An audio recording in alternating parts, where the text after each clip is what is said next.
What kind of martial art is Taiji? There are thousands of different martial arts around the world, many different styles and sub-styles and different categories.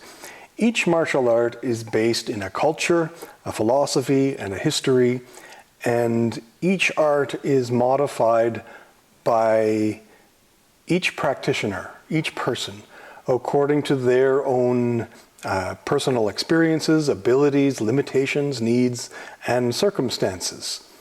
So where they grow up, when they learn the martial art, the political situation, the cultural situation, all of these things influence how a martial art develops, why it is practiced, who practices it, and what sort of tools that they use. Not just weapons, but training tools and pedagogy. These things are all determined by location and by individual preference.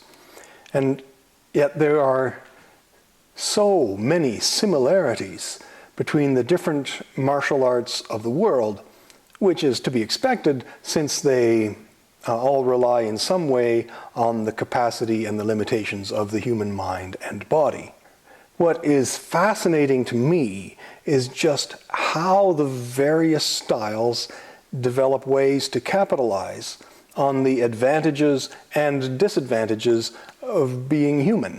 Martial arts demonstrate the ingenuity with which people can develop amazing abilities while learning how not only to take advantage of their strengths and compensate for their own weaknesses, but how they manage to take advantage of their own weaknesses and recognize the threats posed by one's own strengths. An assignment that I like to give to my students is to see how their own strengths can be used against them and how their own weaknesses can be an asset. It's amazing how very vastly different cultures can come up with very similar solutions. The styles of the naturalist schools in China that developed in mountains and either in isolation or within bureaucracies have some remarkable similarities to some of the indigenous martial arts of North America. But I'll get into that in another conversation.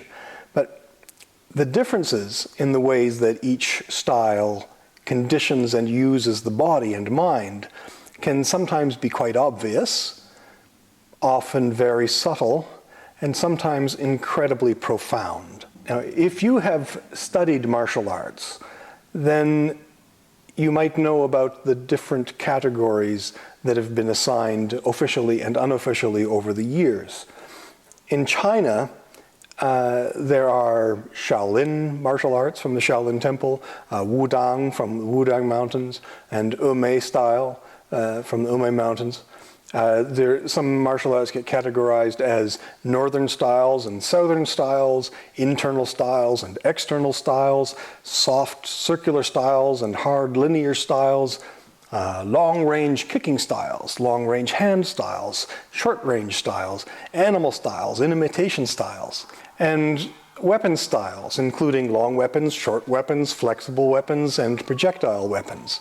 Now, sometimes martial arts will be categorized according to their predominant type of technique. So you have stand-up martial arts that emphasize either kicking or punching. You have throwing and mid-range grappling styles that emphasize throws, takedowns, joint controls, and what we call projections. Ground fighting styles, which emphasize wrestling, and weapon styles, some of which start with weapons and then develop empty-handed techniques, and other styles that start with empty-handed techniques and then add weapons later. Then there are long weapons, short weapons, throwing weapons, and flexible weapons. Now, as far as Taiji goes, there have been some proponents who have been famous strikers, some have been famous wrestlers, some have been famous for their pressure points and joint control. Some have been swordsmen, and some, especially earlier on, were famous for their spear techniques. Nowadays, it seems that many Tai Chi players are known for what we call mid-range stand-up grappling or close-range striking and some weapons training. But it should be clear that you cannot know what a person's preferred techniques are going to be just by determining that they do Tai Chi. Tai Chi is not about techniques. There are lots of techniques within the forms. We do punches, kicks, throws, takedowns, joint locks. There's some grappling in some schools. Some schools avoid it. Some schools like to do grappling, like to do ground fighting. Others, their students are mostly seniors and are afraid if they go to the ground they might not get up again, so they train really hard to not fall down. But these are individual preferences for individual students and individual schools and so on.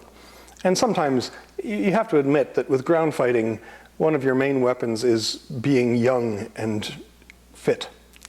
Endurance is a major weapon in ground fighting. The problem with ground fighting is that the ground has very good endurance.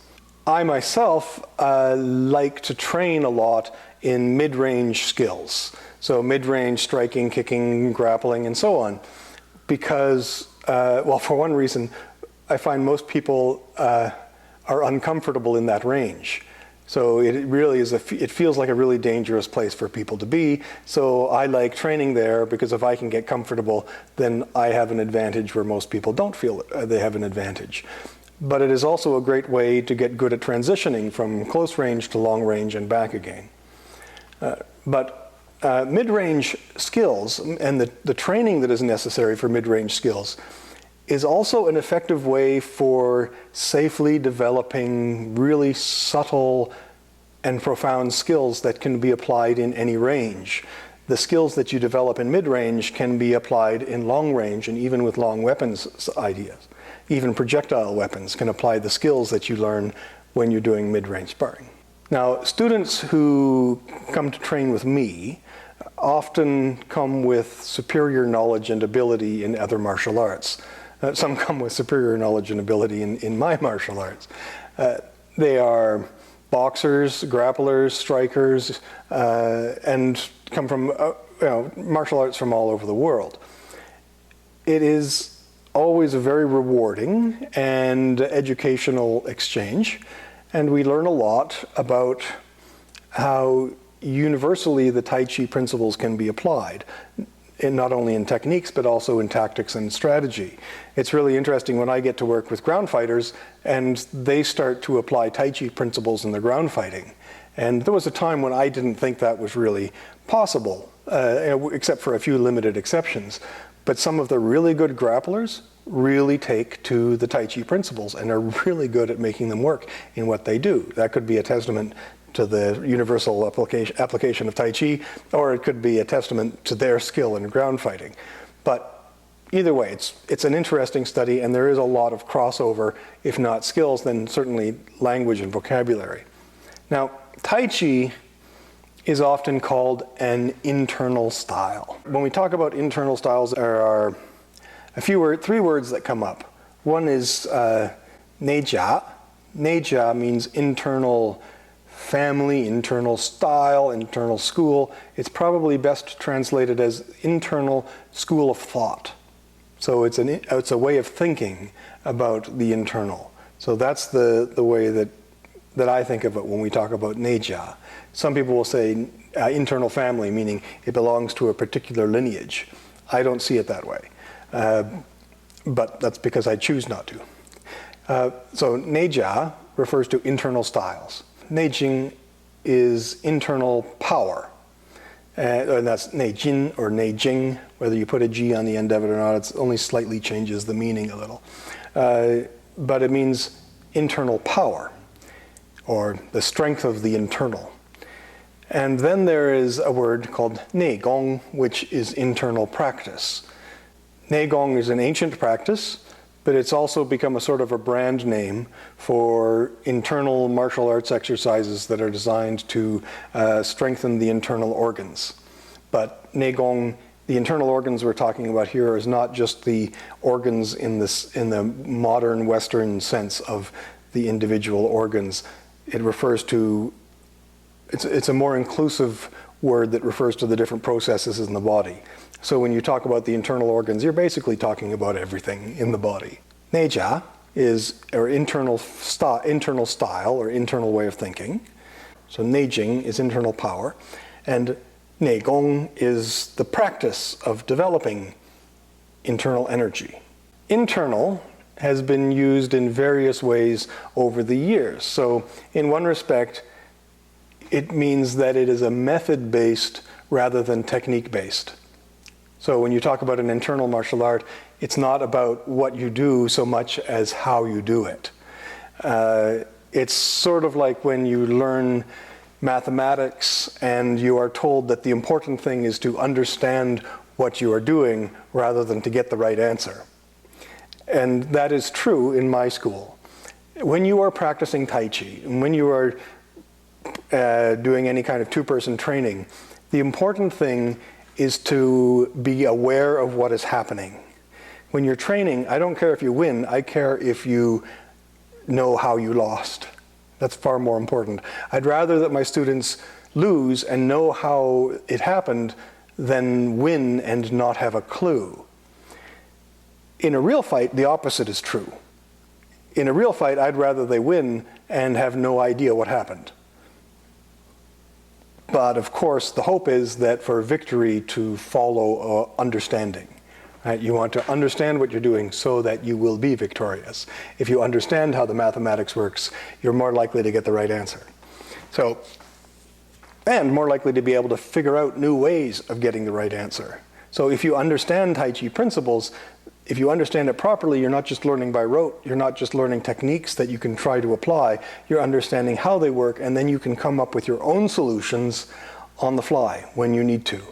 You can create your own style, you create your own art, you find your own techniques and your own way of dealing with a situation that is not limited by an order of operations.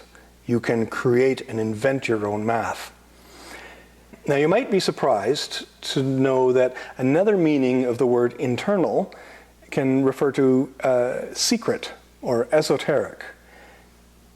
Internal can refer to these advanced martial art principles that were traditionally only taught to indoor students.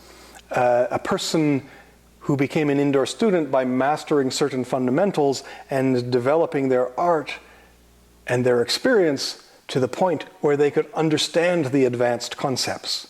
So basically, it's, you're allowed to get into the indoor training when you're at the point where you've basically started to figure it out yourself.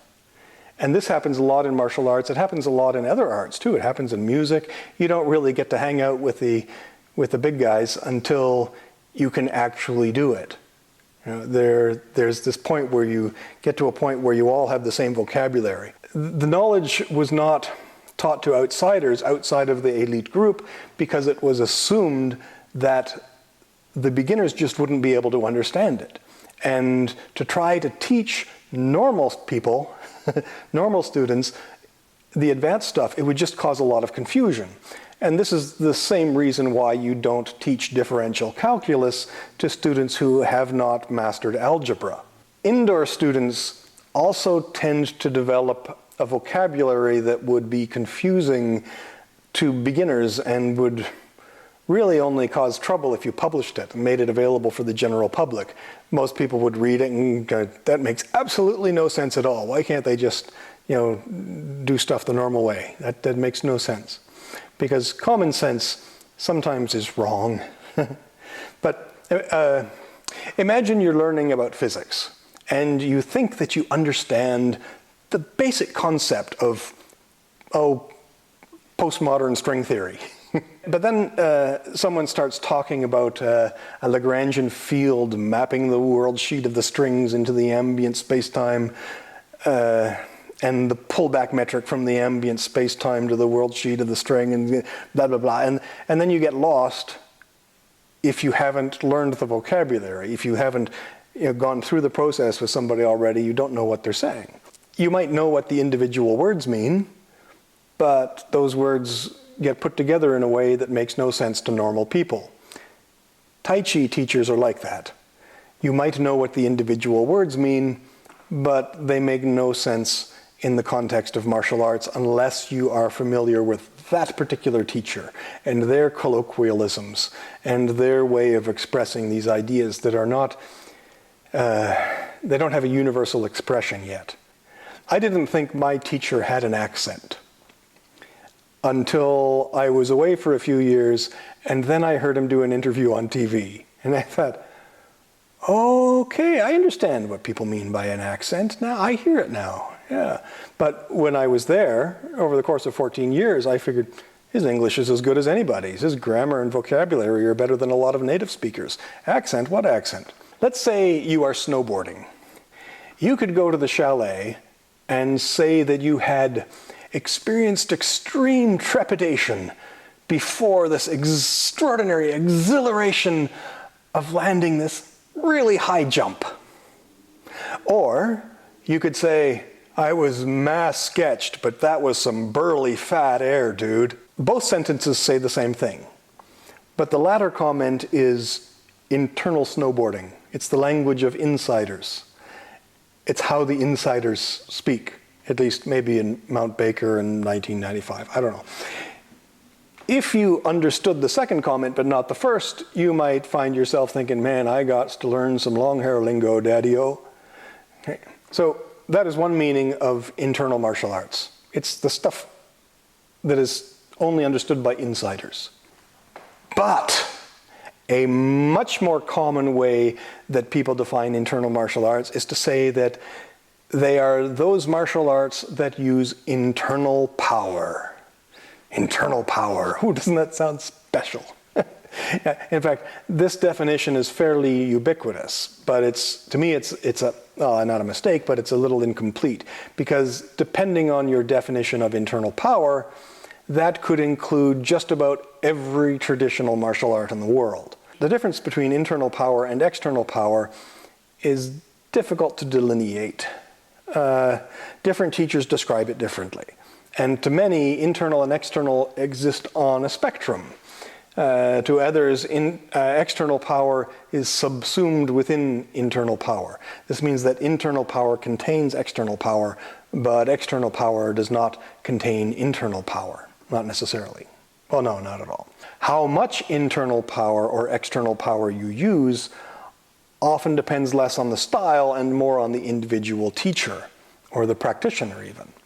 I've known teachers of so-called external styles, like karate, or Shaolin, or or boxing even, who have demonstrated much better internal power than teachers of the so-called internal styles like Taiji or Xingyiquan or Paguazhang. I've also known people who do internal styles who practice exercises that they swear are neigong, their internal power training exercises, but which other schools would insist are really part of external training.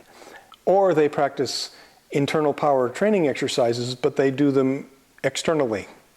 Meaning they ignore the internal elements of the exercise. They've got the form there, but they don't have the meaning. Sometimes we describe internal power as a particular kind of biomechanics. In Taiji, we use the body to form lots of different machines. We get all the basic simple machinery like levers and springs and screws and wedges and pulleys and inclined planes and wheels and even Galilean cannons. To some people, internal power is the force generated by the machine. To others, internal power is what controls the machine. It's the control mechanism. And to others, internal power is the energy that drives the machine itself. To some people, internal styles are those that have a particular preference for certain types of machines over others. To some, internal power is about muscle trains and myofascial connection and alignment. To some people, it's about bioenergetics and the cellular chemistry of transforming energy. We use words like qi because our predecessors did not have a word for adenosine triphosphate. To some people, internal power is about bioelectromagnetism. To some, it's about using the lower abdominal muscles as the foundation for transmitting power to the extremities through between 6 and 12 other individual muscle groups.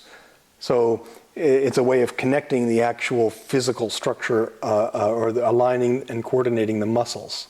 To some, internal power is about the proprioception that allows us to subtly manipulate every mental, physical, and energetic process. To some, it is about the afferent as opposed to the efferent, or the harmony of the inward and the outward. What do I think? Well, who knows? I don't know what I think. Do you know what I think? Well, how would I know what I think?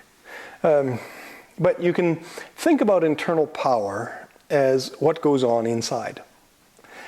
It's not about what happens to your opponent, it is about what happens to you. There are times, however, when I like to think that one of the unique qualities of Taiji is not the location of the power, but its direction. Internal power has a unique emphasis on inward vectors, but that is another video. For now, let's say that an internal martial art contains internal power, but internal power is not necessarily the only thing that defines an internal martial art. External styles also have internal power. If they didn't, those styles would not have lasted as long as they did.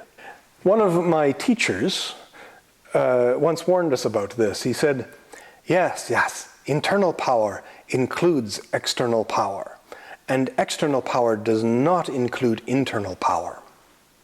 This is true. But if you go to another school where they teach external martial arts and you criticize them, then you'll get in trouble. If you say, oh, we do internal martial arts and you do external martial arts, we have internal power contains external power does not contain internal power. Therefore, we are better than you. You say that, and I think maybe they kill you. So we don't say that. So if internal power alone does not define internal martial arts, what does? Well, I am no fan of attachment to style. So I say don't worry about it. Let each student define it for themselves.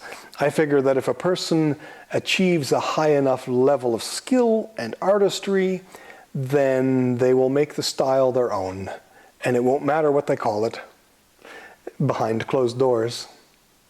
Then it will be an internal art. However, the great master Sun Lutang did actually define internal martial arts. In fact, he may have coined the phrase, or thought he coined the phrase. He didn't know that there was already at least one other martial art called Neijia-chan when he coined the phrase Neijia-chan. At some point, either as early as the late 19th century or as late as the early 20th century, the great master Sun Lutang, who was a master of Taiji Chuan, Xingyi Chuan, and Baguazhang, three, we call them sister arts, he identified three main criteria that would identify what he called Neijia-chuan. People translated this as internal family boxing or inside the house boxing. My favorite translation is internalist boxing or internal school of thought boxing. I would rather emphasize the universal principles more than the lineage. Yet another reason why some people find me to be rather annoying. But anyway, Sun Lutang identified internal martial arts as those that use the mind to coordinate the leverage and other mechanisms of a relaxed and properly aligned body. So the body must be aligned, you use levers in a particular way, and you use your mind to coordinate those things. That's one characteristic. The other was cultivation of qi to power those machines. So the power of all of those mechanisms with the mind is powered by qi. And three, internal martial arts include the practice of neigong or qigong or internal exercises to cultivate that qi and to strengthen the mind and to coordinate the mind and the body and so on. So those are the three. It uses the mind to coordinate the leverage of the body and cultivates qi using neigong. That's kind of the definition of internal styles. Qi and neigong involve a lot of metaphysical terminology, and metaphysical terminology can cause a lot of confusion. So I have a rule in my school. If you want to master the metaphysics, you first must master the physics. You can't do the former without doing the latter. And to try to do the metaphysics without mastering the physics that are available today, you're wasting a lot of time. If you think metaphysics, if you think magic is cool, wait till you try physics. I mean, really. In my next few videos, I will address the basic machinery of Tai Chi that are at the core of the internal martial arts and my system in particular. Very good. More practice. Congratulations on making it to the end of one of my videos. That is quite an accomplishment. If you would like to see more of these videos, then please visit sinclairinternal.arts.com, where you can make a one-time donation, or subscribe or sign up for a private online lesson. If you would like to see fewer of these videos, that is going to cost you.